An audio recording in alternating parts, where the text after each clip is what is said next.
Picture 53 untitled chapter. अब आगे। सिमी जब अपने रूम में आई थी तब उसे कुछ अच्छा नहीं लग रहा था।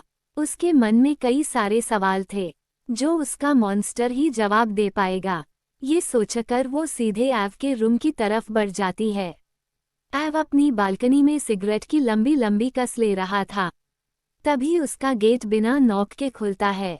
एव अपनी आंखें बंद कर लेता है और एक स्माइल के साथ पीछे मुड़कर देखता है, क्योंकि उसे पता था कि उसकी क्यूट बेबी के अलावा किसी में इतनी हिम्मत नहीं कि कोई ऐसे आ सके।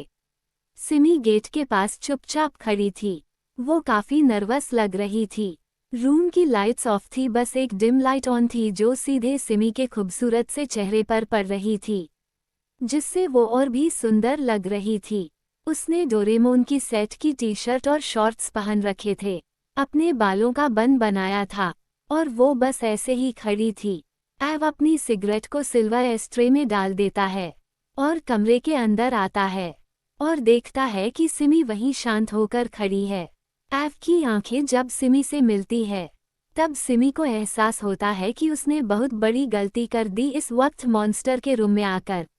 उसे ऐसा लग रहा था जैसे खुद शिकारी के पास आ गया हो, क्योंकि एव की आंखों में उसे एक अलग ही चाह दिख रही थी। एव सिमी की तरफ अपने कदम बढ़ाता है। सिमी और नर्वस होने लगती है। वो पीछे की तरफ कदम बढ़ाते हुए और हकलाते हुए बोली, वो आप डिनर छोड़कर आ गए थे, इसलिए मैं। सिमी चुप हो जाती है क्योंकि एव उसके बहुत नजदीक आ चुका था। सिमी जल्दी से गेट खोलने जाती है, पर तब तक एव गेट को लॉक कर देता है और अब सिमी गेट और एव के बीच में थी। एव बिना कोई परेशानी के सिमी के एकदम करीब हो गया था। सिमी को एव की सिगरेट और मदहोश सांसें की स्मेल अपने छोटे से चेहरे पर महसूस हो रही थी। एव उसकी कमर पर अपने दोनों हाथ लपेटते हुए और उसके फेस को अपनी तरफ उठाते हुए बहुत ही सिडेक्टिव टोन में बोला, हम्मम, तो तुम क्या कहने आई थी? अब बोलो, मुझे अच्छे से सुनना है। सिमी के गाल गुलाबी हो चुके थे। वो अपनी नजरें झुकाते हुए एव की मस्कुलर चेस्ट पर अपने दोनों छोटे छोटे हाथों को रखते हुए उसे दूर करते हुए बोली, अब आप मुझ पर हुक्म नहीं चला सकते और नहीं अब आप मुझे रोक टोक सकते हैं। उद्धरण चिन्ह। एव उसके बालों के बने हुए बन को खोल देता है और उसके सिल्क लंबे बालों में अपने मुंह से उसकी स्मेल को फील करते हुए धीरे से बोला, और ऐसा क्यों? क्या मैं जान सकता हूँ?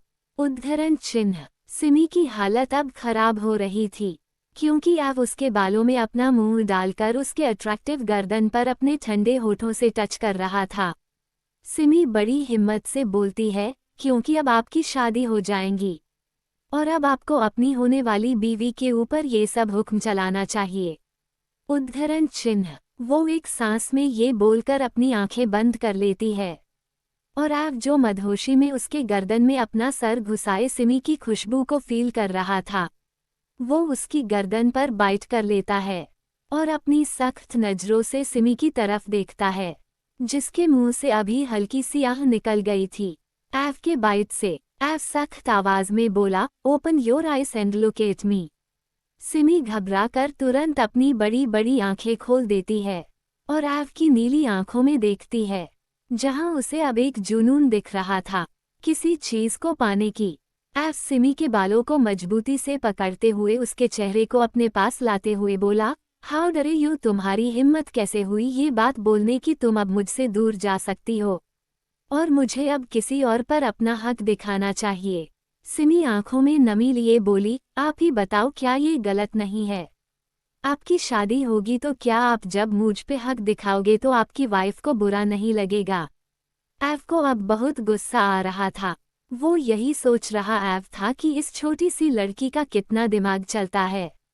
वो जिसके अलावा किसी लड़की से बात तो दूर देखता तक नहीं, वो किसी और से मेरी शादी की बात कर रही है। कैसी बेवकूफ़ है ये। एव सिमी को वॉल पर पुश करते हुए दांत पीसते हुए बोला, तुमसे किसने कहा कि मैं शादी कर रहा हूँ? और अगर मैं शादी भी करूँगा तो ये किसने कहा कि किसी और से कर लूँगा और तुम्हारा पीछा अखंड वाधवा से छूट जाएगा? उद्धरण चिन्ह। एव उसे अपनी बाहों में भर लेता है। को अब बहुत गुस्सा आ रहा था। वो यही सोच रहा ऐव था कि इस छोटी सी लड़की का कितना दिमाग चलता है। वो जिसके अलावा किसी लड़की से बात तो दूर देखता तक नहीं, वो किसी और से मेरी शादी की बात कर रही है। कैसी बेवकूफ़ है ये। ऐव सिमी को वॉल पर पुश करते हुए दांत पीसते हुए बोला, तुमसे किसने कहा कि मैं शादी कर रहा हूँ? और अगर मैं शादी भी करूँगा तो ये किसने कहा कि किसी और से कर लूँगा और तुम्हारा पीछा अखंड वाधवा से छूट जाएगा। उद्धरण चिन्ह। ऐव उसे अपनी बाहों में भर लेता है। को अब बहुत गुस्सा आ रहा था। वो यही सोच रहा ऐव था कि इस छोटी सी लड़की का कितना दिमाग चलता है। वो जिसके अलावा किसी लड़की से बात तो दूर देखता तक नहीं, वो किसी और से मेरी शादी की बात कर रही है। कैसी बेवकूफ़ है ये। ऐव सिमी को वॉल पर पुश करते हुए दांत पीसते हुए बोला, तुमसे किसने कहा कि मैं शादी कर रहा हूँ? और अगर मैं शादी भी करूँगा तो ये किसने कहा कि किसी और से कर लूँगा और तुम्हारा पीछा अखंड वाधवा से छूट जाएगा। उद्धरण चिन्ह। ऐव उसे अपनी बाहों में भर लेता है। 54 तुम मेरी सब कुछ बन गई हो। अब आगे। ऐव अपने रूम से सीधे स्टडी रूम में जाता है, जहां सात्विक, शिविन और ऐव का पीए शुभम वहां बैठे इंतजार कर रहे थे। ऐव जब वहां पहुंचता है तो सब उसे अजीब नजरों से घूरने लगते हैं। ऐव जब सबको ऐसे खुद को घूरता पाता है तो अपने सख्त टोन में बोलता है, वॉट ऐसे घूर क्यों रहे हो सब? शुभम जल्दी से सर नीचे कर लेता है, पर शिविन और सात्विक उसे अभी तक घूर रहे थे। सात्विक अपने फ़ोन का कैमरा ऑन करके ऐव के सामने लाता है। ऐव कैमरे में खुद को देख थोड़ा ऑकवर्ड फील करता है, क्योंकि ऐव के होठों पर सिमी के लिप ग्लास पूरा ऐसे लगा था जैसे उसी ने खुद लगाया हो, और ऐव के गर्दन पर नाखूनों के स्क्रैच के निशान साफ साफ दिख रहे थे। ऐव जल्दी से टिश्यू ढूंढने लगता है, तो शिविन हंसते हुए उसे टिश्यू देता है और बोलता है, ये ले लगता है हम लोगों ने तेरे क्वालिटी टाइम में तुझे परेशान कर दिया। उद्धरण चिन्ह। ऐव शिविन को घूर कर देखता है और उसके हाथ से टिश्यू ले लेता है और खुद को साफ कर अपने शर्ट के बटन भी बंद कर लेता है, और फिर जाकर अपने किंग साइज चेयर पर किसी प्रिंस की तरह बैठ जाता है। ऐव का चार्म ही ऐसा था जिससे वो खुद एक प्रिंस की तरह लगता था। फिर ऐव सीरियस टोन में बोलता है, इतनी रात को आने की कोई खास वजह है? सात्विक सोफे पर बैठते हुए बोला, हाँ मिस्टर बत्रा का कॉल आया था कल के कॉन्सर्ट के लिए, तो मैंने सोचा तू तो उठाएगा नहीं उनका कॉल, तो मैं ही तुझे इन्फॉर्म कर दूं। उद्धरण चिन्ह। फिर शिविन बोला, हाँ और कल कॉलेज और ऑफिस दोनों के लिए ऑफ ले ले, क्योंकि तुझे एटलीस्ट कल तो फार्म हाउस जाना ही पड़ेगा। उद्धरण चिन्ह। ऐव कुछ सोचते हुए बोला, हम सही कह रहे हो, और एक बात, वहाँ की सिक्योरिटी सिस्टम की जिम्मेदारी तुम दोनों पर है। मेरी आइडेंटिटी रिवील नहीं होनी चाहिए। सात्विक हंसते हुए बोला, चीकू हर बार तो तू करता है कॉन्सर्ट, अगर इस बार वो लोग तेरा फेस देख भी ले तो क्या हो गया? आखिर उन्हें भी तो पता चलना चाहिए कि उनका सुपरस्टार दिखता कैसे है, जिसके पीछे पूरी दुनिया दीवानी है। ऐव अपनी बातों पर जोर देते हुए सिर्फ 6 शब्द बोला, जैसा कह रहा हूँ वैसा करो।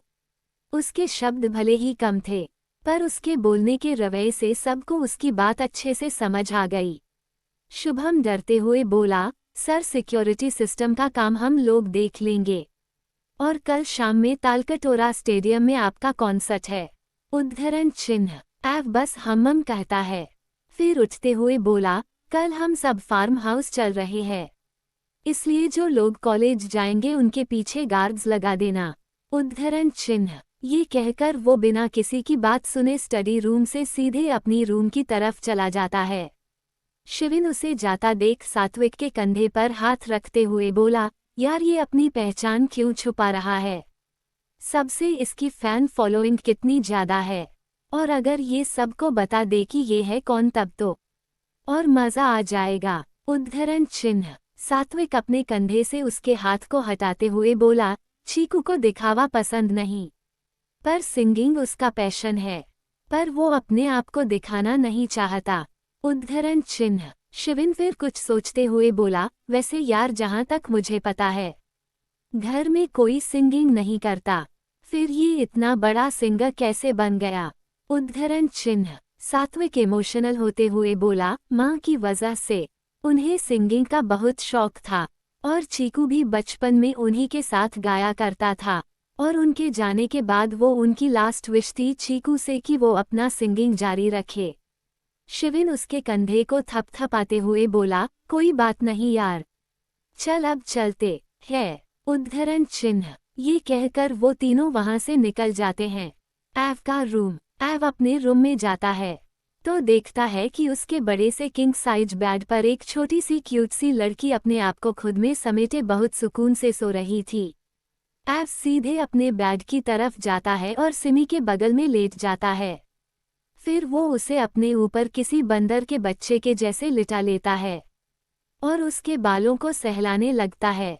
वो अपने मन में आज सिमी की कही हुई बातें सोच रहा था। फिर वो खुद से ही बोला, कभी नहीं, मैं तुमको खुद से दूर कभी नहीं जाने दूंगा। तुम मेरी सब कुछ बन गई हो अब अगर तुम खुद भी चाहो तो भी मैं तुमको खुद से दूर नहीं जाने दूंगा। ये कहकर वो सिमी को अपने ऊपर टाइट से पकड़ लेता है। सिमी भी एव के मस्कुलर चेस्ट में खुद की जगह बनाते हुए सुकून से सोई रहती है। एव भी उसके फूले हुए गालों को सहलाते सहलाते सो जाता है। अगली सुबह एव का रूम। हल्की हल्की धूप ग्लास डोर से आती हुई सीधे एक ही चादर में लिपटे दो सुकून से सोए लोगों पर पड़ती है। एव की जल्दी उठकर जिम करने की आदत थी तो इसलिए वो उठता है, पर उसे खुद के ऊपर भारी सा फील होता है। तो जब वो देखता है उसकी क्यूट बेबी उसके गर्दन में अपना छोटा सा सर घुसाए और उसके चेस्ट पर अपने दोनों हाथों को लपेटे आराम से सो रही थी, वो उसका सर अपने गर्दन से निकालता है क्योंकि सिमी की गर्म सांसें उसे बहका रही थी जो उसके गर्दन पर ही पड़ रही थी। वो सिमी को अपने बगल में लेटाता है और उसके फूल जैसे खिले सुंदर से चेहरे को देखता है। फिर उसके होंठों को देखता है जो हल्के से कट गए थे और सूजे हुए थे कल के नॉनस्टॉप किस की वजह से, जिसे देखकर एव के फेस पर एक सुकून वाली स्माइल आ जाती है। वो उसके छोटे से होंठों पर एक बेबी किस करके उठ जाता है और सीधे जिम चला जाता है। कुछ देर बाद सिमी भी कसमसाते हुए उठती है और खुद को एव के रूम में देख शॉक्ड हो जाती है। फिर उसे याद आता है कि कल क्या क्या हुआ, जिसे सोचकर वो शांत होती है।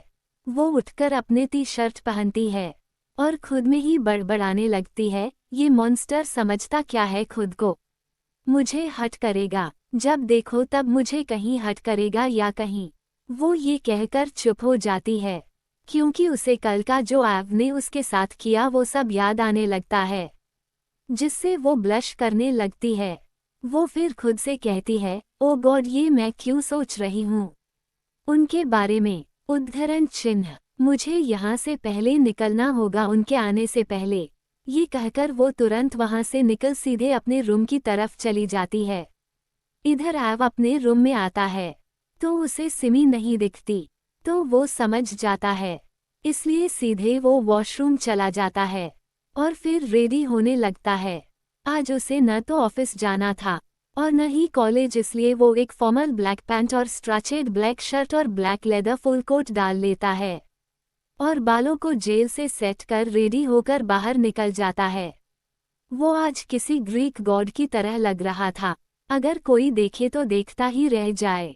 रास्ते में ही वो शिविन और सात्विक को कॉल कर सीधे फार्म हाउस बुला लेता है और इधर सिमी भी कॉलेज के लिए रेडी हो रही थी और एव को कोस रही थी क्योंकि वो जब अपने सूजे हुए होठ देखती और फिर जब अपने गर्दन नेक कॉलर बोन पर एव के दिए हुए निशान देखती तो वो खौल उठती थी। अभी वो ये सब छुपा ही रही थी कि उसके फ़ोन पर एक नोटिफिकेशन आता है। Simi compact box dressing table पर रख अपने फ़ोन को देखती है तो उसकी आंखें हैरानी से बड़ी और खुशी से चमकने लगती है और वो एक्साइटेड होकर पूरे रूम में बच्चों की तरह उछलने लगती है। तो क्या देखा सिमी ने अपने फ़ोन में ऐसा कि वो इतना खुश हो गई। 55 सुपरस्टार एडवर्ड।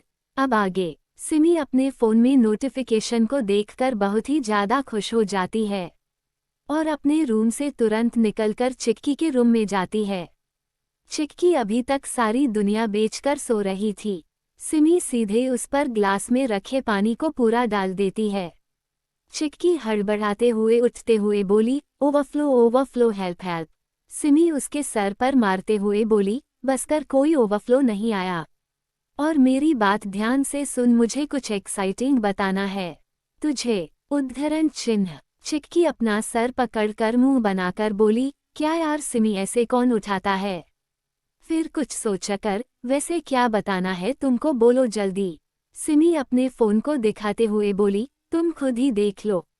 उद्धरण चिन्ह। चिक्की वो चीज देख एकदम से बेड से कूद पड़ी और सिमी को गले लगाते हुए खुशी से बोली, OMG I don't believe it. Simi भी खुशी से बोली, हाँ यार, फाइनली इतने महीने बाद मेरे हीरो मेरे प्रिंस चार्मिंग का कॉन्सर्ट आ गया। मैं बहुत खुश हूँ। और पता है, आज शाम को ही है उनका कॉन्सर्ट और मुझे कैसे भी करके जाना है। उद्धरण चिन्ह। चिक्की भी हामी भरते हुए बोली, मेरा तो कंफर्म है, मैं तो अपने सुपरस्टार एडवर्ड का कॉन्सर्ट देखने जा रही हूँ। बस तुम अपना पहले कंफर्म कर लो अपने उनसे पूछकर। वो उसे इशारे करते हुए बोली।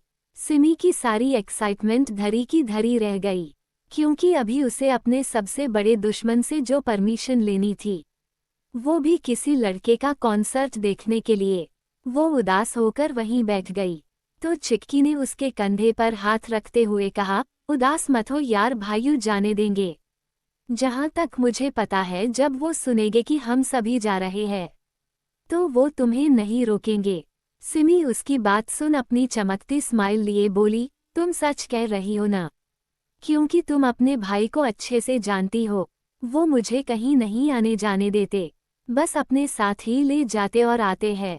उद्धरण चिन्ह। चिक्की उसे छेड़ते हुए बोली, जहां तक मुझे पता है, भाइयों को मेरी भाभी अच्छे से जानती है, और उसका प्रूफ तुम्हारा हुलिया देखकर ही पता चल रहा है।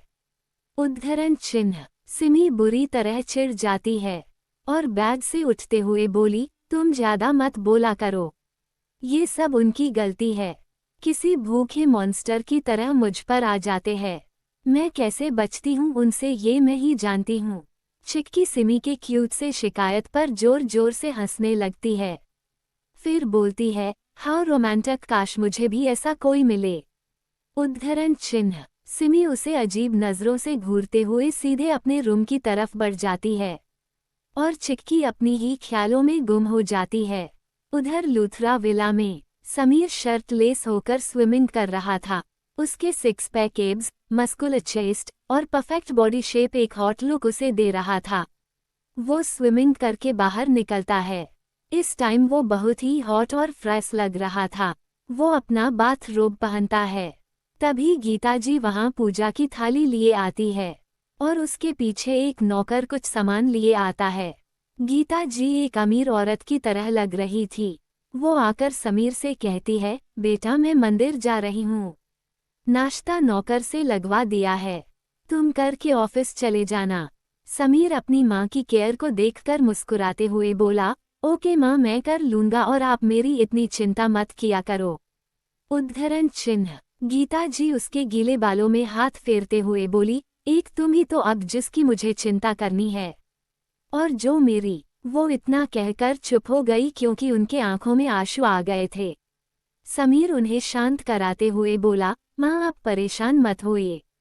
जिन लोगों ने ये किया है, उनकी लाइफ में मैं कदम रख चुका हूँ, और वो लोग बहुत जल्द अपना सबसे कीमती चीज खोएंगे। गीता जी उसे डांटते हुए बोली, देखो तुम ऐसा वैसा कुछ नहीं करोगे समझे। मैं ये सब नहीं चाहती, जो हो गया सो हो गया। तुम अब आगे बढ़ो और शादी करो। शादी का नाम सुनते ही समीर के मन में अचानक से श्रुति का ख्याल आ जाता है। जब वो लड़कों को मार रही थी, ये सोचकर वो एक टेढ़ी स्माइल करता है और अपनी माँ की तरफ देखकर बस सर हिला देता है।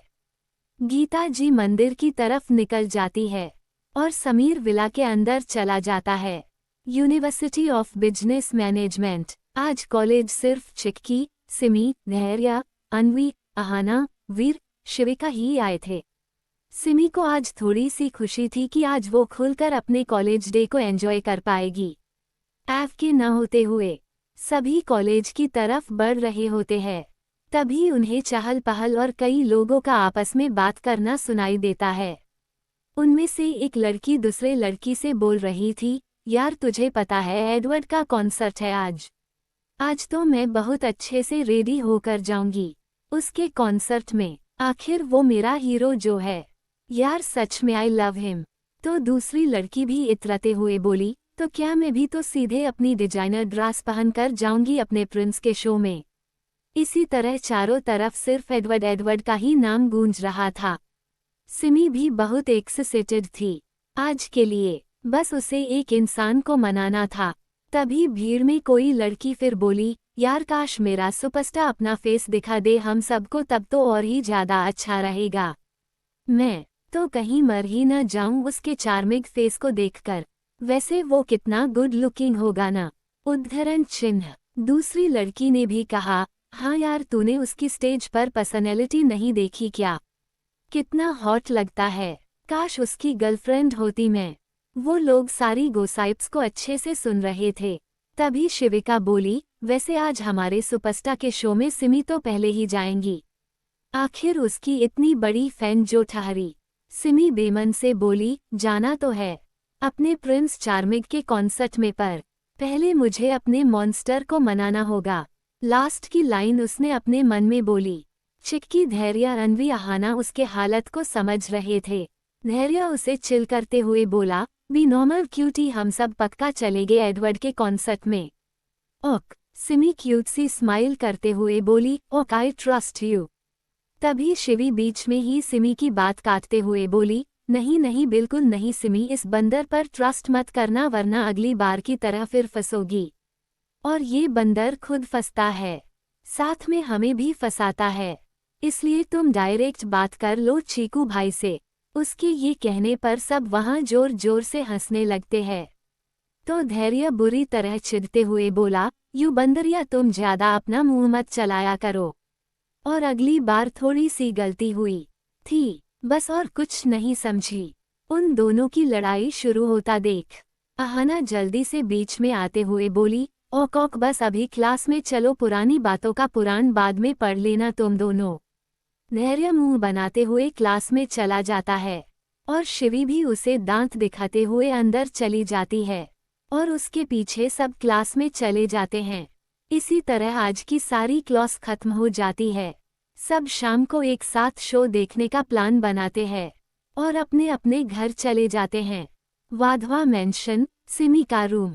सिमी अपने हाथों में अपना फ़ोन लिए उसमें मॉन्स्टर नाम से सेव किए ऐप के नंबर को बार बार टच करती, फिर तुरंत कॉल कट कर देती। उसने अब तक 10 बार ऐसा कर दिया था, पर अभी तक उसमें कॉल लगाने की हिम्मत नहीं आई थी। सिमी एक गहरी सांस लेती है और अपने आप को अपने प्रिंस चार्मिंग का कॉन्सर्ट देखने के लिए मोटिवेट करती है और कॉल लगा देती है।